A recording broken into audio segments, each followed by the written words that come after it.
Hey guys, it's JP, and today I'm bringing you an analysis of the tournament game I played earlier today. So it was round 3 of this November Classic at the Austin Chess Club, and my opponent I've never played before. I was the black pieces, he was the white pieces, and it was a real struggle. Um, It was a very sharp game up until the very end, and I did win, but it took a lot of work to get there. So let's get right into it. He played e4, the most common opening, and I responded with c5. This is going into a Sicilian. A lot of theory goes into here. The idea is white ideally would like to have two center pawns, and I'm challenging that with a not center pawn. So if white ever plays this and I take, then I still have two center pawns, and he doesn't. So that's the idea behind that.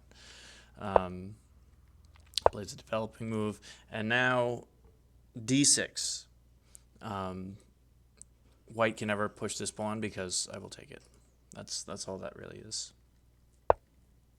So here we see white tried to play this anyway, which it's not necessarily incorrect. There is a lot of theory to play this way. So we're just in this Sicilian. So I take, and he takes with the knight. And then I go for g6. If any of you guys have ever watched my games before, I rather like this setup where I can fee and cut out my dark squared bishop, develop my knight here, and then short castle, which is an idea in the Sicilian as well. The Sicilian just has so much theory behind it. It can go. There's like 30 mainline Sicilian variations. So that was what I was going for. And c4 could be theory. I don't know. I'm not that familiar with this move. It seems to block in this light squared bishop, but white is controlling these squares. So, and then if he moves his knight back, he's controlling this square, just this square, which is kind of weak. But it doesn't. It's not game. It's not game changingly bad. It's just white's got a big center. I put my knight here. My idea was knight here, bishop here, and then castles. I believe in the Sicilian since I was looking. Normally this is an okay move, but right here I don't think it was. I think it has something to do with if white plays this move and I take,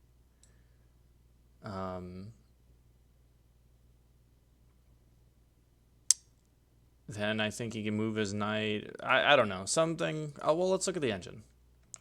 So I played this. Oh, it's just not one of the top 3 engine moves. The best move, it says, putting the bishop here first. So I put here. I guess it's just not as accurate. It's probably fine though. It's probably I bet if since it's not in the top 3 moves, it's probably in the top 5. That's just a weird Sicilian thing I'd have to look more into. And it ends up transposing anyway, because this was what the engine was recommending for white. And he played this here. And then white is playing this move to dissuade me from putting either a knight or a bishop on this square. So that's just kind of annoying for me, but not too bad. Castle short, and brings bishop. Bishop is very effective here because if this pawn ever moves, then it's pinning my knight to my queen. And I play e5. I say, let's kick this knight away. Let's break in the center.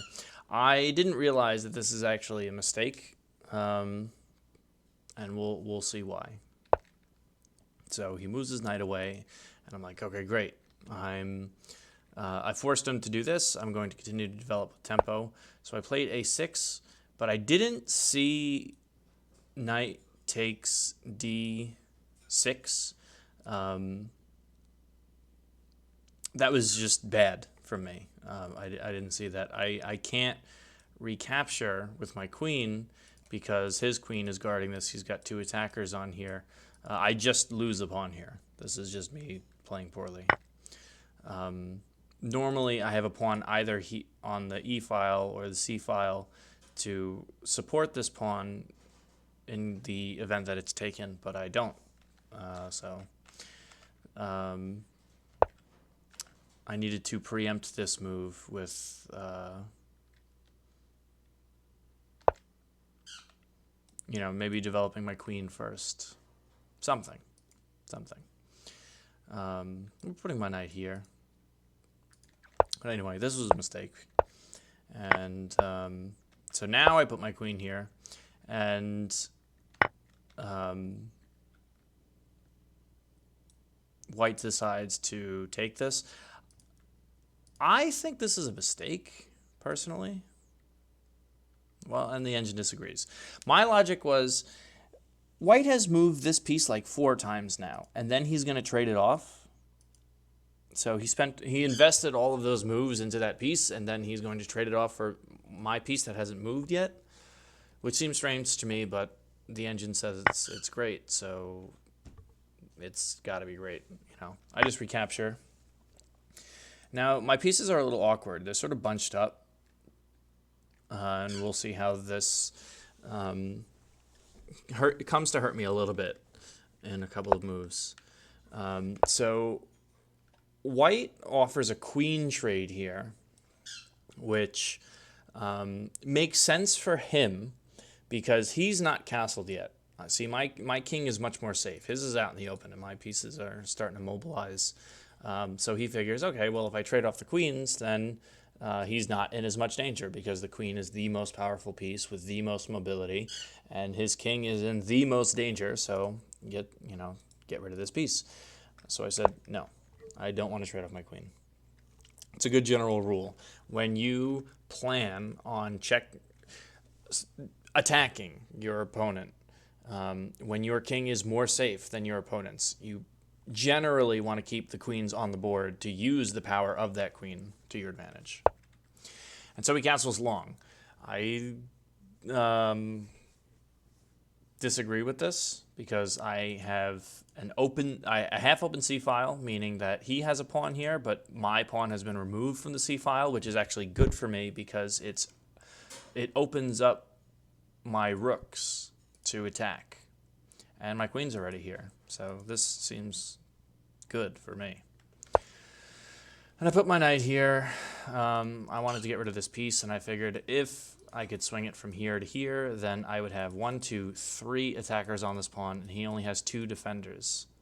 So I would win it, and there's nothing he can do about it. If he tries to capture back, I will win that trade. 3 is more than 2. I do have a whole video about counting attackers and defenders. So he just takes my knight. I guess he couldn't think of anything else to do, and I recapture. This doesn't change the position at all, really. But you could see what he was doing here. He was thinking, now I jump in, and oh no, I'm forking your queen and your bishop. But I got out of this because I moved with check. My queen is still attacked, but he's got to do something about the check first. And now that he moves, now I move my queen. So now I was being forked, and now I'm not. The problem, I was saying my pieces are a little bunched up here. Now he has this fork on both my rooks, and I don't have any other cute little checks to get out of this. So no matter what I do, he's going to win an exchange. See, a rook is more valuable than a knight. So I have to complicate the game in a way to make up for the fact that he is getting one of my more powerful pieces in the exchange of me getting one of his less powerful pieces. And what I reasoned was, well, I could, for one, if you're ever in a high-stakes tournament game and you are the first person to know, like, it is very obvious that your position is worse, it's hard to come back from that mentally.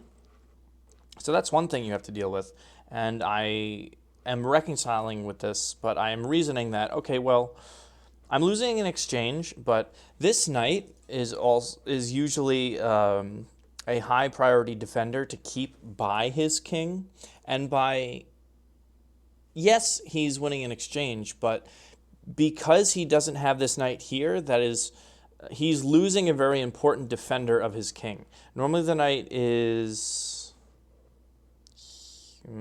here, and it protects his pawn. Now this pawn is only protected by the queen. So that very valuable piece is protecting this square, meaning, I could do some sort of, if I just attack, you attack the queen with anything, and the queen has to move because it is the most valuable piece. So that was my reasoning. Yes, I'm losing an exchange, but he's losing an important defender, and I'm attacking. Opposite side castling, I'm going in for the kill. I played an in-between move here first. I said, let me get one of my attackers closer to his king. I'm going to put it here in the center, protected by this. It stifles his rook's activity, so now he can't just come down here because my knight's in the way. And I'm attacking the queen, so he actually has to do something about this first. So he moves the queen over. And I wanted to keep a rook on the c-file here because in the Sicilian, the c-file is just used to attack. That's just a theoretical thing. So I figured if I move this one up, and this was the only one, and he had to get my rook on the a-file, then I would just be able to recapture with the queen. So that happened. Now I'm down in exchange. Okay. And he kicks my bishop away, have to move it. And here, looking at the engine, I'm losing by a lot, according to the engine. But the game is pretty complicated. Humans are so dumb. So the vast majority of humans looking at this position can't say, oh, white's much better. I think it's reasonable to say that higher level players could look at this and realize that white is much better. But, 1,600 or so players playing this out, anything could fucking happen. And it did happen, as we will see. So white just pushes this pawn here. He's got his pawns, and he's like, well, now, my attack, not doing so much right now, so he's going to start his attack, and he's going to use his pawn. He's going to sacrifice these pawns to get rid of my pawns, and then he's going to use his pieces to fuck my shit up. Which, the longer this game goes on, and the more pieces that are traded off, it will benefit white, because he is up in exchange. As the game becomes more simple, the material disparity becomes more obvious. So, keeping it complicated, it's not so clear, but when it's simple, like if it's only, let's say, a rook and no pieces, well, the other person just up a rook, and it's easy to convert that advantage. So I play this fun little move. This pawn is actually pinned to the queen right now, so by attacking it like this, one, I'm getting he's throwing his pawns at my king, I want to throw my pawns at his king. He can't take this with the pawn, because then I'll just take his queen. So he has to do something about my pawns marching down the board. He pushes a pawn forward, which makes it weaker. The closer the pawn is to me, the easier it is for me to take it. So now, the engine was just evaluating me. The closer the numbers are to 0, the closer it is to even, and the positive numbers favor white, the negative numbers favor black. So +3 is really good for white, but -3 would be really good for black. It was +3.7, now it's only +1.9. So we see that white done fucked up. His advantage is not as big. he's lost some of his advantage. And I say, all right, well, let me sling my bishop down here that's doing fuck all, except for protecting this square, which isn't that important right now because, I figured these pawns are going to kick it away anyway. I'm attacking this twice. It's defending it once. Now he fucked up. You could see his logic. Pawn is attacked, so let's defend it. Problem is, we discussed before that I wanted to keep my queen on the board because it's really strong at checkmating my opponent. Queens are on the board, and he's moving the pawns in front of his king, which is really dangerous. See, this is his king, this is my king. My king is way safer. My pawns are fucking straight chilling, and I have this bishop here. This bishop guards these dark squares, like if ideally the bishop is in the middle here, and then the bishop would guard both of these, and the pawns guard, like, my king is safe. His king, not so safe. Look at all this. He's got one pawn here. Terrible. Anyway, so I say, all right, now I'm going to attack this pawn. And one of these files is going to be totally open. Bad for him. And he just used the same logic. He he defended this pawn with this pawn, so now he's going to defend this pawn with this pawn. And now I'm finally winning. Finally have negative numbers. Since I'm playing black, that's good. I take, and he takes back. And now we're almost at -2 because this entire file is open. And I did not continue my attack in the most efficient way because I'm only 1600. But so the engine said that there was a better way to do this. But my idea was put queen here, swing rook over, come down the file, start checking the king. White was so shook at this point. Even though the engine says he's technically winning here, he couldn't see that. He decided to give the exchange back. So we saw before that my knight, his knight took my rook. Now he's purposely giving his rook for my knight. See, since my pawn is defending this, I'm just going to win it back.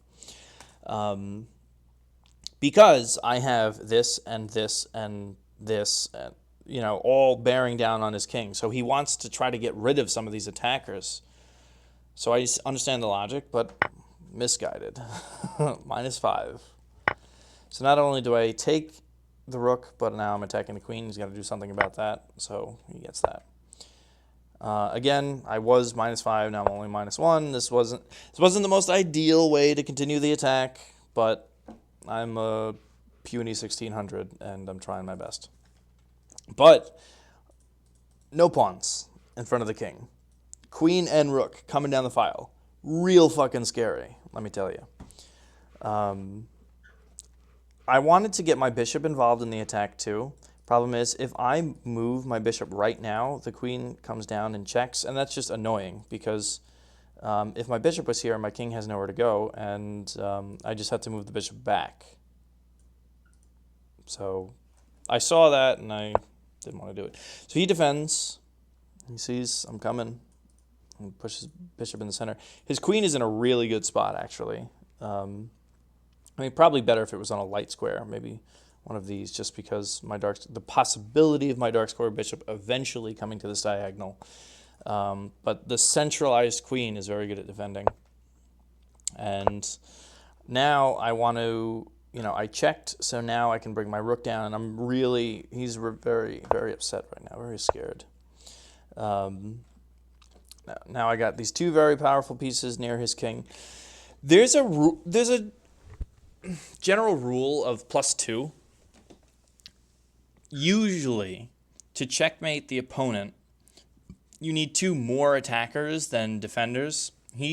But right now we're even because, well, you could say he's got more defenders. I only have these 2 attackers here, and he's got these 3 things defending. So there's actually, and you could see, it would say if there was like a forced checkmate or something. I'm not even ahead by an entire pawn. I'm only ahead 0.8.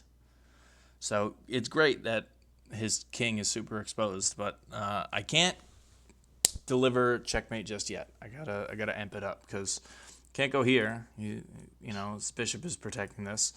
I can't swing my rook around because his rook is defending this, and his queen is defending this very, very, very important square over here. So he brings his rook down. I don't know why he did this. Well, he was afraid of me eventually getting my rook here if this was protected. And if I was to make this check, since this is lined up here, once the king moves, then I would win the rook. So he was afraid of that, but moving it to the third rank is really bad. He probably could have just moved it to the second rank. Like, is this any good? No. Well, I mean, that just hangs a rook. So the move he should have played is just this, and he would have been fine. Kind of. But he fucked up. Too bad. We're here. -8. Now I'm really winning. Because this rook is like out of play. It was defending over here, and then he's put it out of play. So I moved this pawn up so I could try to put my king here, so I could try to get my bishop here and have 3 attackers against the 2 defenders. And he just is trying his best. He's throwing his pawns forward, trying to get something going. And then I didn't see a way to continue the attack, even though there was. So I tried to go for this pawn here. And I thought, all right, well, if I can't checkmate him right now, maybe I could promote this pawn. To do that, first I have to get rid of this pawn. And it's only defended by the queen, so if I bring my rook down, I have 2 attackers on it. And he skewered both these pieces. And for the second time, I'm going to pull something out of my ass to not lose any of my pieces for nothing. Normally, if I was to just move the queen out of the way, let's say, I would lose the rook. But I checked, and he blocked, and I checked, and he had to move, and then I moved my rook out of the way. So 2 pieces that were skewered by the bishop, and I got away. Now I'm doing well. Now I'm repositioning. My queen is still in the center, and I'm bringing my rook back to this open file. Like, I couldn't get you over here, but I'm going to get you over here. He just moved his bishop. I don't know. This is just a move. Like, it didn't do anything. He had to play a move. He played a move. I took the... Wow. I'm so bad. I just needed to play this here, probably. Nope. Wanted me to play this. Anyway, I saw the pawn was undefended because he moved this, and I took it. But the engine says now the game's even, so that was bad by me. But, you know, I got a pawn. He says, please, holy shit, please let me trade queens. And I said, no, I'm going to go take this pawn now. And so, takes this pawn. On the surface, this looks like he done fucked up. But he's actually trying to be really tricky here.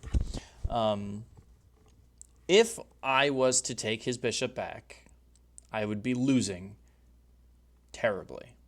Because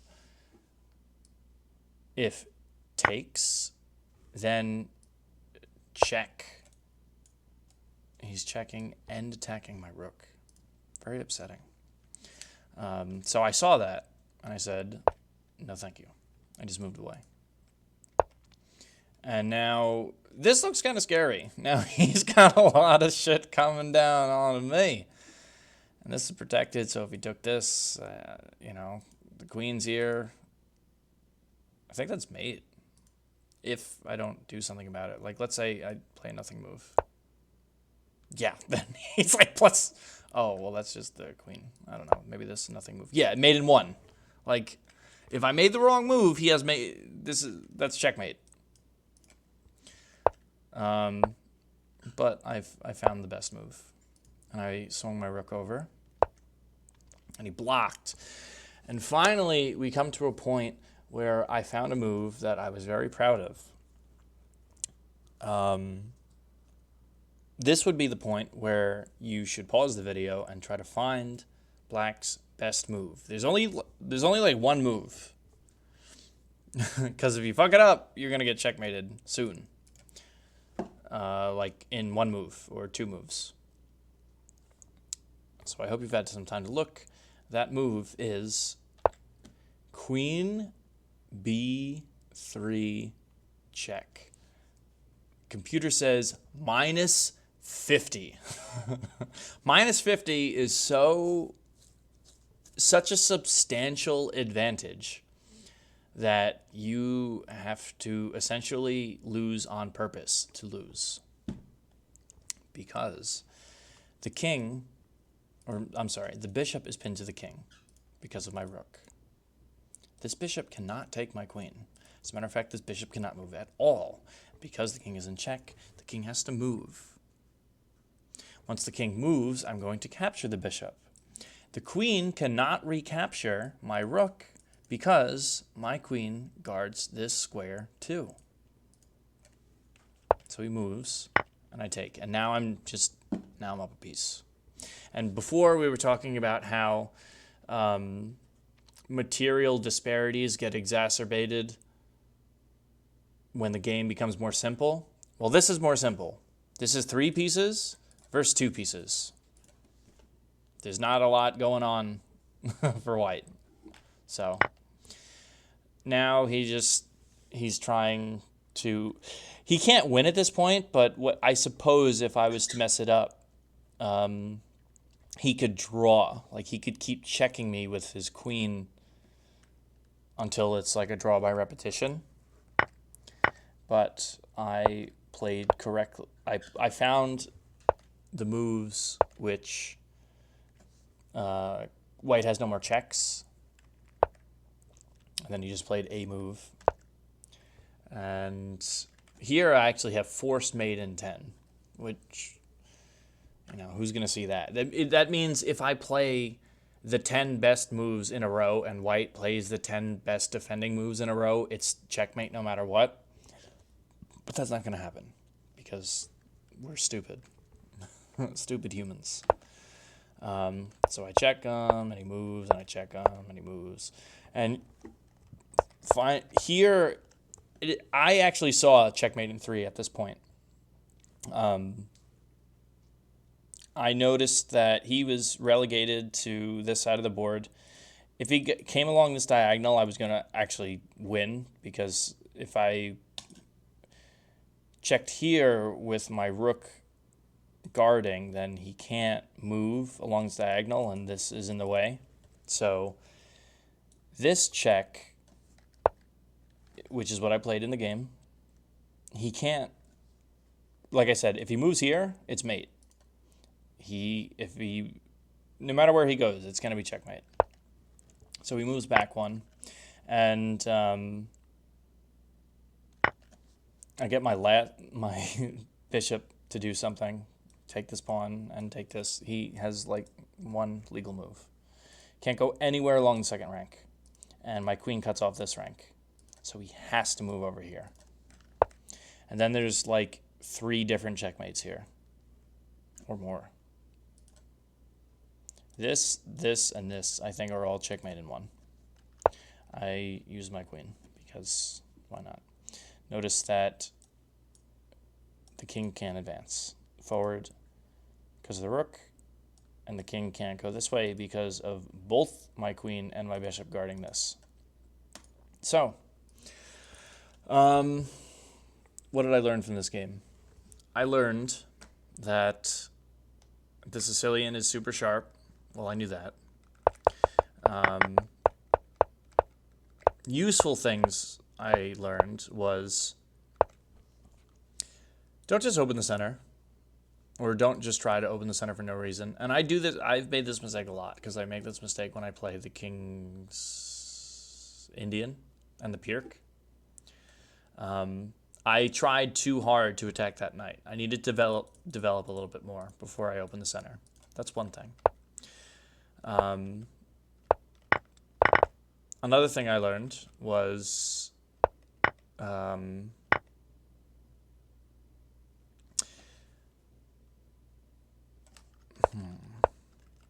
oh yeah, or not learned, but things to take away from the game. Let's just say that.